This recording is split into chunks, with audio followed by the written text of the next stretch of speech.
Magsasara na ang Enchanted Kingdom nang tuluyang lumabas sina Kyoto, Ami, Nanay Lorna, Utoy at Nene, bitbit ang mga stuffed toys, keychains, at memories ng araw na yon.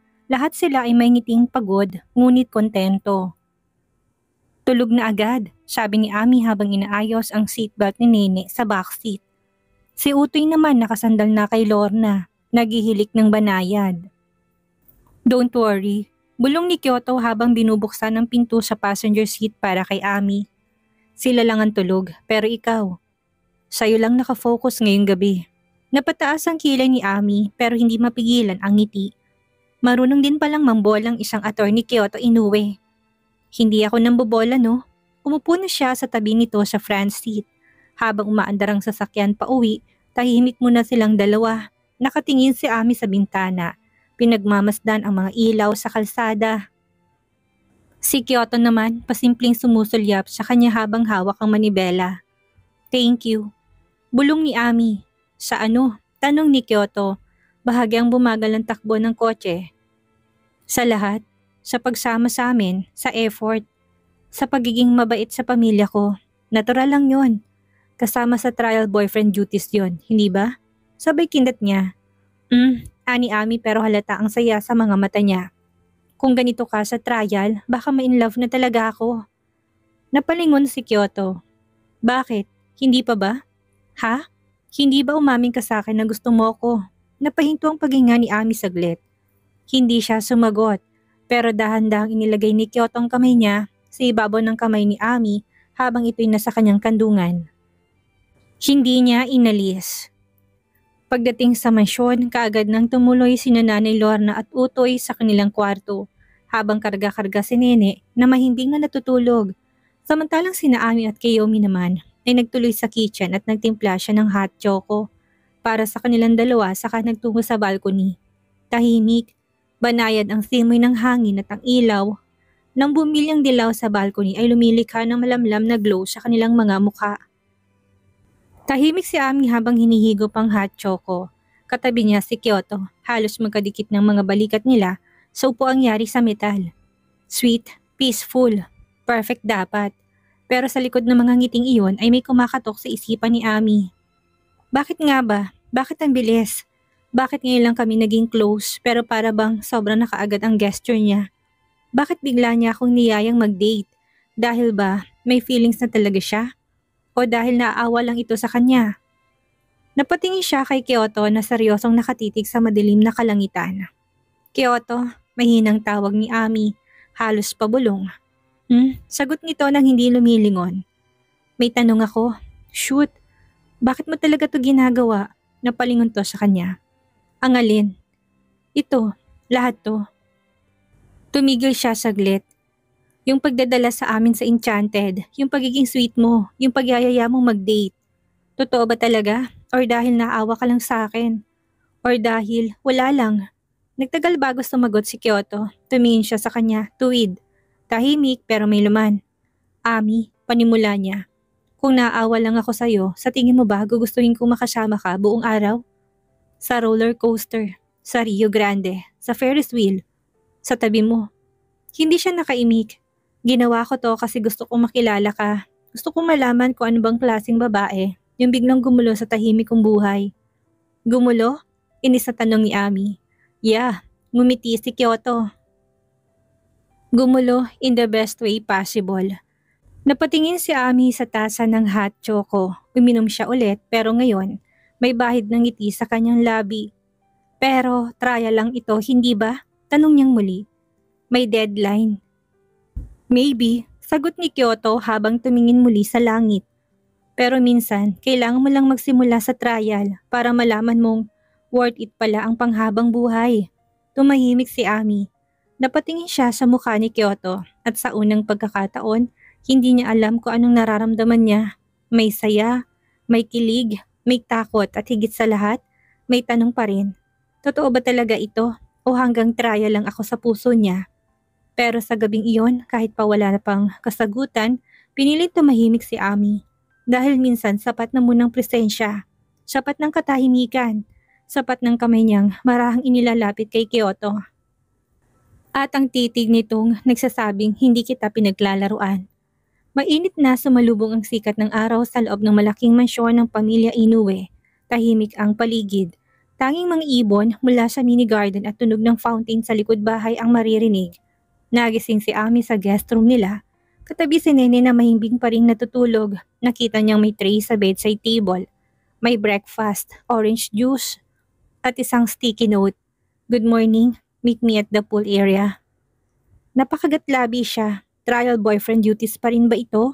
O mas malalim ng dahilan ng effort ni Kyoto para sa kanya?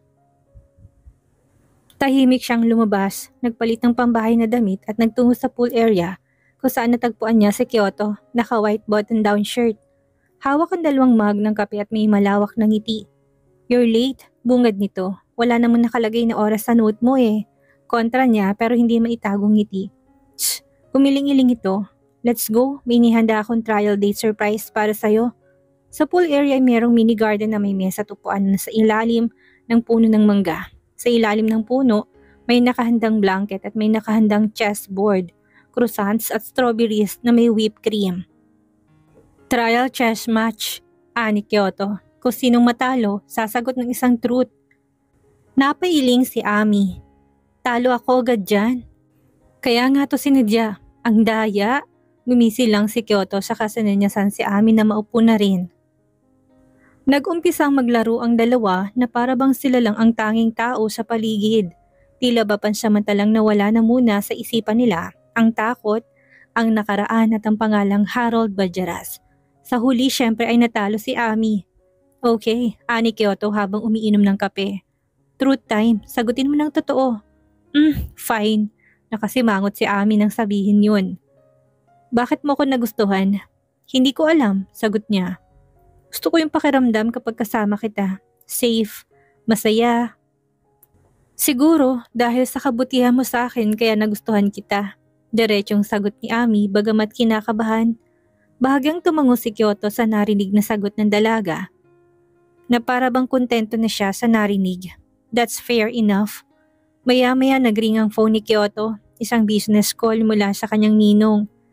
Sandali siya nagpaalam kay Ami para sagutin ang tawag. Naiwan naman si Ami na sinusundan ng tingin ng papalayong lalaki. Seryosong anyo nito. Habang may kausap sa cellphone at sa kabila ng lahat, sa dami ng mga masasakit na pangyayaring pinagdaanan niya at sa panganib na dala ni Harold Bajaras, isa lang ang sigurado ni Ami ng mga oras na yun kapag kasama niya si Kyoto. Nakakalimutan niyang pinagdaanan niya ang masalimuot na nakaraang iyon. Nang sumunod na araw, dahil rest day ay pasimpleng tinawag ni Kyoto mula sa may hallway ng mansyon si Ami habang busy sa pagbabasa ng libro sa veranda. Are you busy? Napatingin ng dalaga at bahagyang natawa. Bihira siyang tanungin ng ganon ni Kyoto. Napapansin niya mas nagiging komportable na sila sa isa't isa simula nang mag-umpisa ang kanilang trial date. Wala naman, why? Tanong niya. Isinara ang libro sa humarap sa lalaki. Tara, maikling sabi ni Kyoto habang tinuturo ang kotse sa driveway. Let's have coffee. Kape? Tanong ni Ami bahagyang nakakunot ang noo. Pero may ngiting naglalaro sa mga labi. May kape naman dito sa bahay. Gusto mo itipla kita? Ayaw ko, sagot ni Kyoto. Bahagyang ngumiti. I'd rather have coffee alone with you. Naramdaman ni Ami na nag-init ang kanyang pisngi at punong tenga pero wala siyang nagawa kung hindi tumango sa paanyaya ng lalaking minamahal. Okay, tara, libre mo ha? Of course, sagot naman ni Kyoto sabay kindat. Sa isang overlooking cafe sa Tagaytay sila nagpunta kung saan kitang-kitang magandang view ng Taal Lake. Tahimik ang paligid at payapa, malamig ang simoy ng hangin at perpektong ambience para sa isang coffee date. Wow! Bulalas ni Ami habang nakatanaw sa makapigil hiningang view. Ang ganda dito. Kyoto pulled the chair for her. Mas gumanda pa nang dumating ka. Napatingin si Ami sa lalaki sa kabahagyang nag-init ang pisngi dahil sa tinura nito. Hala, may pa-pick up line ka na ngayon, Mr. Attorney. Hindi yun pick up line, sagot ni Kyoto habang nagkakape. Observation lang. Natawa si Ami. Kailan ka pa naging ganyan? Simula nang makilala kita. Natigilan si Ami. Alam mo, ang weird mo minsan. Habang umuusok ang kape, nagiinit din ang mga kwentuhan ng dalawa. Nagsimula kay Ami ang usapan tungkol sa kanyang kabataan, kung paanong mahilig siyang magtago sa ilalim ng mesa kapag galit ang kanyang nanay Lorna, kung paanong pangarap niyang maging astronaut pero takot siya sa heights. Takot sa heights pero gustong magpunta sa buwan, natatawang tanong ni Kyoto sa dalaga. Bata pa ako noon. Depensa naman ni Ami habang nakanguso. Ikaw nga, anong kalokohan mo nung bata ka? I like to wear a suit and tie, even if there is no occasion. Sagot ni Kyoto. Pilit pinipigil ng tawa. Tapos kapag may bisita sa bahay, ako daw ang little lawyer. Yan ang dahilan kung bakit ka naging abogado, ano? Sabay tawa ni Ami. Parang ikaw yung batang masyadong seryoso at madalas libro ang hawak. Siguro, sagot ni Kyoto. Sabay tingin kay Ami. Pero ngayon nandito ka, parang gusto kong bumalik sa pagiging bata. Natahimik si Ami at hindi niya alam kung ano ang isasagot. May kung anong kilig ang bumalot sa kanyang puso ng mga sandaling iyon. Alam niya, hindi na ito yung tipikal na banat. Ramdam niya at sigurado siyang galing na ito sa puso. Pagkatapos magkape, nag-decide silang dumaan sa isang kilalang mall. Wala silang planong mamili. Gusto lang nilang maglakad-lakad para mas mahaba pa ang oras nilang dalawa na magkasama. Ang daming tao, sambit ni Ami habang hawak ang bag at luminga-linga. Nakakatuwa, parang ang gaan lang ng pakiramdam. Tahimik lang si Kyoto, hindi siya sanay sa ganitong klaseng lakad. Pero para kay Ami nagagawa niyang magbago, kahit kaunti. Uy, tingnan mo, sabi ni Ami, huminto sa harap ng isang shop. May display itong mga cute na laruan. Isa na doon isang maliit na polar bear na may scarf. Ang cute nito, bulalas niya. Parang may nakita na akong ganito dati. Sa Japan siguro. Basta may naalala ko. Mahilig ka pala sa plush toys? Tanong ni Kyoto. Oo, lalo na kapag cold ang itsura nila pero cuddly. Sagot ni Ami. Alam mo yung tipong parang intimidating sa una pero softy pala. Napatingin si Kyoto sa kanya. Saka muling tumingin sa stuffed toy. Parang may tinutukoy si Ami. Siya kaya yon? Habang abala si Ami sa pagtitingin sa kabilang store, palihim na bumalik si Kyoto sa shop at binili ang maliit na polar bear. Pinabalot niya ito sa simpleng gift box.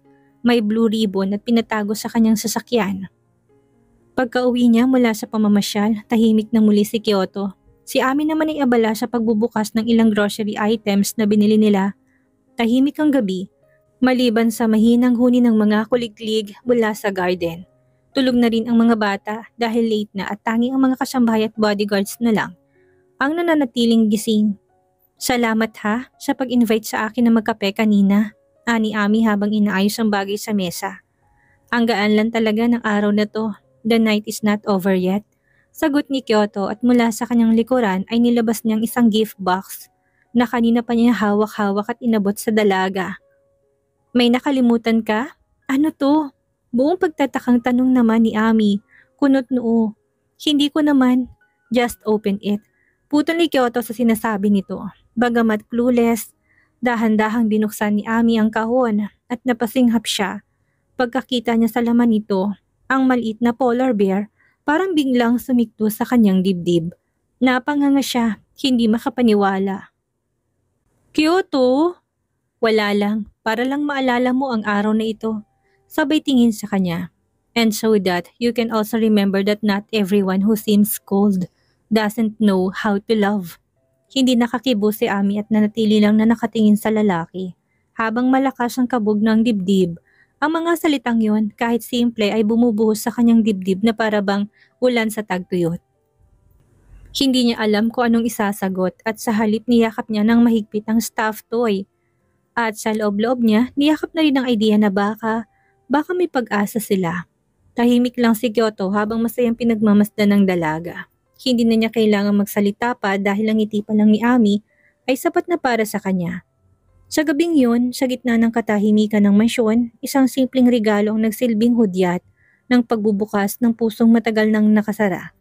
And with Kyoto's every gesture, from inviting her to the cafe, to sharing childhood stories, to handing her a small toy, the two hearts that were once both afraid of falling in love again gradually come closer. Nasa balcony sina Ami at Seiko nakaupo sa rattan swing. na may malalambot na throw pillows. Dahil rest day yun ni Seiko ay napagpasyahan niyang makipagkwentuhan sa kanyang best friend. Lalo pat may napapansin siya dito this past few days. Bra, may gusto sana ako itanong sa'yo. Mula sa paghigop ng tsaa, ay bumaling si Ami sa kanyang best friend. Ano yon? Mukhang may hinala na siya kung anong itatanong nito sa kanya. Derechahan na. Kayo na ba ni Kuya Kyoto?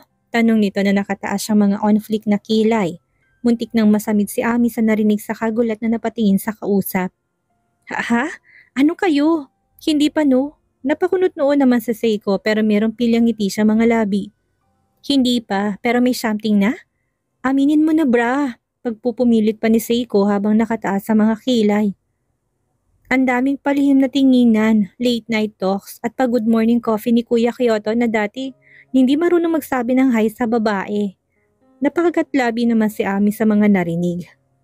Of course, hindi tanga ang kanyang best friend at alam niyang mapapansin nito ang mga gestures na nakakatanda nitong kapatid. At eto pa, ginagawa ka pa ng breakfast in bed ni Kuya. Never yung ginagawa ni Kuya kahit para sa sarili niya. Napapansin mo pala lahat no? Nakangiting sagot naman ni Ami. Natawa si Seiko sa tinura ng kaibigan. Bra naman, ikaw ang best friend ko. Siya ang kuya ko. And natural na matalas ang radar ko. And honestly, I'm happy for you. Masaya ka? Hindi ka ba naiilang? I mean, you're my best friend. Sang matamis na ngiti ang sinagot ni Seiko sa kanya sabay-sabing. I'm happy because I know kuya is safe with you.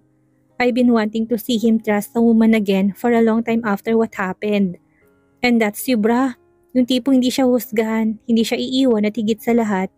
Yung kaya siyang mahalin kahit na may pagka-cold siya. Tahimik at laging nakakunot ang noo. Natawa si Ami sa mga narinig, bagamat merong bahagi sa kanyang puso ang tila hinaplos ng mainit na kamay. Dahil sa mga sinabi ni Seiko sa kanya. Minsan nga parang gusto ko na siyang kilitiin para lang mapangiti, natatawang sad niya. Ganyan yun bra, kapag gusto mo ang tao kahit suplado, cute pa rin para sa'yo, sad naman ni Seiko, sabay kindat. Mahina namang napabuntong hininga si Ami habang nakatitig sa baso niyang may lamang tsaa. Hindi pa naman kami pero sa tuwing kasama ko siya, hindi ko mapigilang umasa. Hinawakan ni Seiko ang kanyang kamay sa kamasuyong ngumiti. Bra, kung sakaling dumating yung araw na magtapat siya, huwag ka na mag-doubt. Kilala ko si Kuya. Pag naglakas loob siyang umamin, ibig sabihin ikaw yung nakita niyang worthy sa love niya. Ami was quiet, but the emotions building in her eyes were clear nervousness, joy and strange thrill and excitement. Sa hindi kalayuan na sa hallway si Kyoto, pitpit ang libro at isang maliit na paper bag. Tahimik siyang nakatayo sa isang sulok habang nakatingin kay Ami at sa kapatid na masayang nag-uusap sa balcony. Narinig niyang tawanan ng dalawang babae, napapangiti siya. Isang ngiting bihira lang makita. Nang sumunod na araw sa gabi bago ang unang trial laban kay Harold Bajaras, nasa kwarto si Ami at nag-iisa at lampshade lang ang tanging tumatanglaw sa kabuuan ng malaking guest room. Nakaupo si Ami sa gilid ng kama habang nakayakap sa kanyang mga tuhod. Nakasuot siya ng simpleng pajama at nakatanaw sa kawalan. Maya-maya pa'y nakarinig siya ng mahinang katok at kasunod nun ay nagsalitang pamilyar na boses mula sa labas na nakasarang pintuan. Bra, pwedeng pumasok? Napangiti si Ami. Of course, bahay niyo to. Nagpapaalam ka pa? Pabiro naman niyang sambit. Matapos sabihin yun ay pumasok si Seiko na may dalang dalawang tasa ng mainit na gatas. Pampatulog, anang Seiko sa kanila pagyon sa bedside table at naupo siya sa kama sa tabi ng kanyang best friend. Kamusta? Okay ka lang ba? Nag-aalalang tanong nito kay Ami sa kaabot ng tasa ng mainit na gatas. Kaagad naman yung inabot ni Ami pero hindi siya kaagad uminom. Seiko, bukas na. Bukas ko haharapin ulit ang bangungot ni ilang taon kong itinago. Hindi ko alam kung kakayanin ko. Masuyong umiti si Seiko sa kamasuyong hinawakan ng kamay ng kanyang best friend. Kaya mo Ami, hindi ka na yung dating ikaw. Hindi mo na kailangan lumabang mag-isa. Nandito kami. Nandito si Kuya Kyoto. Nandito ako. Namulang mga luha ni Ami matapos marinig yon. Pero paano kung hindi maniwala ang korte? Paano kung mas paniwalaan nilang hayop na yon? Dahil mas may makapangyarihan siya. Humigpit ang pagkakahawak ng kanyang best friend sa nanginginig na kamay ni Ami. That will never happen dahil meron kang boses ngayon.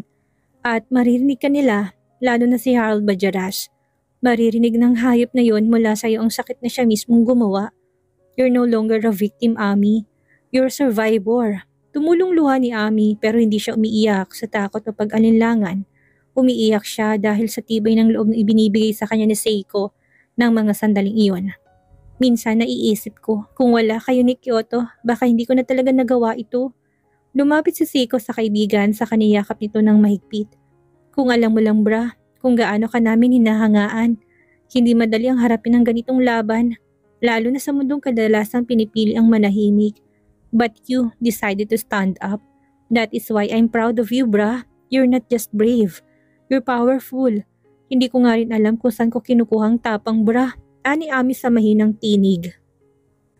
Napangiti si Seiko habang may luha sa kanyang mga mata. Alam mo kung saan? In your heart. You don't want any other woman to go through the hell you went through. And I know that's also the reason why you won't give up tomorrow. Napapikit si Ami at huminga ng malalim.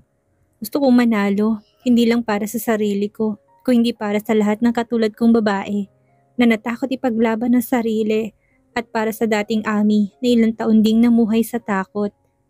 At mananalo ka bra dahil may katotohanan ka. May hustisya sa panig mo. And most of all, there are people who love you and are willing to stand by you. Until the end. Silence fell in the room. They both hugged each other.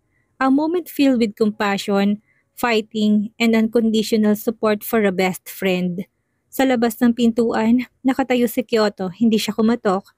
Hindi rin siya nagsalita, pero sa kanyang mga mata, nandun ang galit na hindi pa nauupos at ang pagmamahal na handang lumaban. Sa ngalan ni Ami, bukas ang laban ay magsisimula at hindi kailanman mag-iisa si Ami. Hall of Justice Regional Trial Court, Pasig City. Tahimik ang buong courtroom, malamig ang air conditioning ng kwarto, pero tila mas malamig ang atmosfera habang nakaupo si Ami sa witness stand. Tuwid ang likod at halatang nanginginig ang mga kamay. Sa kabilang panig naman ay nakaupo si Harold Bajaras. Maayos ang suot pero kalmadong itsura, tila kampante. Sa likod ng defense table, nakatayo si Attorney Kyoto Inoue, formal ang bihis. Pero matalim ang paningin, parang leon na handang punitin ang kalaban, gamit ang katotohanan. Your Honor, we now proceed with the direct examination of the private complainant, Miss Amelinda Del Rosario. Panimula ng court clerk, you may proceed, Attorney Inoue. Siyad ng judge na may kalmado, ngunit intimidating na aura. Tumayo si Kyoto mula sa kinauupuan. Huminga ng malalim saka lumapit sa harap ni Ami. Naramdaman to ni Ami, tila ba sinasabi ng binata sa kanya na naroon lang ito sa tabi niya kaya huwag siyang matakot. Miss Del Rosario, kailan niyo unang nakilalang nasasakdal? Si Harold Bajaras? Panimula ni Kyoto na kalmadong nakatingin kay Ami. Tumikim na muna si Ami. Pilit inaalis ng tila ba tinik na nakabara sa kanyang lalamunan. Buong tapang niyang pinagmasdan ng lahat na naroon sa courtroom at saka nagsalita. Taong 2017, 20 years old pa lang ako. Bagong salta sa Maynila, may dala lang akong resume. Kaunting pera, pagkain at munting pangarap. Saan kayo unang nagkita ng unang nasasakdal? Muling tanong ni Kyoto. Sa isang mall, malapit sa isang job fair. Lumapit siya sa akin, nagpakilalang may alam daw siyang agency na naghahanap ng receptionist. Nagmagandang loob siya, kaya sumama ako sa kanya. Pero palabas lang palang lahat. Saan ka dinala na nasasakdal, Miss Del Rosario? Napapikit si Ami, lumunok ng laway at saka mariing huminga. Ang mga mata niyang kanina nangingilid ang mga luha, ngayon ay puno na ng galit at determinasyon. Dinala niya ako sa kondo niya sa Makati at doon niya ako unang pinagsamantalahan. Sabi niya, hindi raw ako makakaalis hanggat hindi ko binabayaran ang utang na loob. Sinubukan kong tumakas, pero binantayan niya akong papatayin. Binigyan ako ng cellphone pero siyang may hawak ng SIM card. Kinulong niya ako sa loob ng magandang kwarto na parang kulungan. Nagkagulo ng bahagya sa loob ng courtroom. Ang ilang nanunood ay napasinghap sa mga isiwinalat ni Ami. Si Harold Bajaras, bagamat tahimik ay nakangising pilit habang matalim. Ang mga matang pinagmamasdan si Ami. Hindi mapigilang makaramdam na matinding galit si Kyoto. Ngunit, dahil kailangan niyang maging professional sa kanyang trabaho, ay kinalma niya ang sarili bago muling nagsalita. Sa loob ng 8 taon, anong ginawa niya sa'yo, Miss Del Rosario? Sa puntong iyon ay tuluyan ng tumulong mga luha ni Ami dahil parang nagbalik sa kanyang masalimuot na pangyayari sa kamay ni Harold Bajaras. Ginamit niya ako paulit-ulit, sinaktan, tinakot at tinanggalan ng pagkatao para akong laruan na walang karapatang sumigaw. Kahit na humingi ako ng tulong, hindi ako pinakinggan kasi makapangyarihan siya, may koneksyon, may pera. Bakit mo naisipang magsampa ng kaso? Muling tanong ni Kyoto sa mas kalmadong tono. Pinagmasdan niya si Ami na para bang sinasabi na magiging maayos lang ang lahat. Nakuha naman ni Ami ang ibig sabihin ng binata sa tinging iyon. Kaya kahit lumuluha at buong tapang siyang nagsalita. Kasi pagod na ako manahimik. Dahil kung hindi ako lalaban ngayon, ilang Ami pa ang susunod. Ilang inosenteng babae pang mananahimik. Habang binababoy ang pagkatao nila ng isang taong tulad ni Harold Bajaras. Objection, Your Honor, too emotional, leading to public sympathy, anang abogado ni Harold Bajaras. Overruled, the witness is narrating her life experience. Proceed. Sad naman ng judge sa kalmado pa ring tono. Muling nagpatuloy si Kyoto matapos tong sabihin ng judge. Tumingin siya ng diretso kay Ami ng ilang segundo na may kung anong emosyon ang mababasa sa mga mata. Miss Del Rosario, alam kong mahirap ito para sa'yo pero isa na lang ang katanungan ko. Kung kaharap mo ngayon si Harold Bajaras, anong gusto mo sabihin sa kanya? Tumingin si Ami kay Harold Bajaras, mariin ng pagkakatitig. Ang dating takot sa kanyang mga mata ngayon ay napalitan ng walang kapantay na tapang at paninindigan. Hindi na ako yung Aming natatakot sa dilim. Hindi mo na ako kayang patahimikin pa, Harold Bajaras.